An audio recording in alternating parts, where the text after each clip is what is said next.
দ্বাদশ জাতীয় সংসদ ভেঙে দিয়েছেন রাষ্ট্রপতি মোহাম্মদ শাহাবুদ্দিন। বঙ্গভবনের এক সংবাদ বিজ্ঞপ্তিতে বলা হয়েছে, রাষ্ট্রপতির সঙ্গে তিন বাহিনীর প্রধান, বিভিন্ন রাজনৈতিক দলের নেতা, সুশীল সমাজের প্রতিনিধি ও বৈষম্য বিরোধী ছাত্র আন্দোলনের নেতাদের সঙ্গে অনুষ্ঠিত বৈঠকের সিদ্ধান্তের পরিপ্রেক্ষিতে সংসদ বিলুপ্ত করা হয়েছে।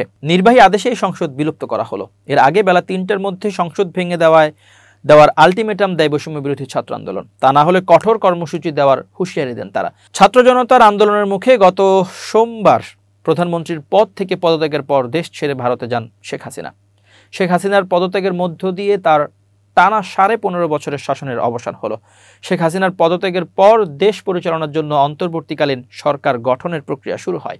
এ বিষয়ে বঙ্গভবনে তিন বাহিনীর প্রধানদের উপস্থিতিতে বিভিন্ন রাজনৈতিক দলের নেতা ও নাগরিক সমাজের প্রতিনিধিদের সঙ্গে বৈঠক করেছেন রাষ্ট্রপতি মোহাম্মদ শাহাবুদ্দিন। জনমনের প্রশ্ন হচ্ছে, আওয়ামী লীগ পন্থী হয়েও রাষ্ট্রপতি কিভাবে তার পদে আছেন? অনেকে ভাবছেন তিনি কেন পদত্যাগ করলেন না।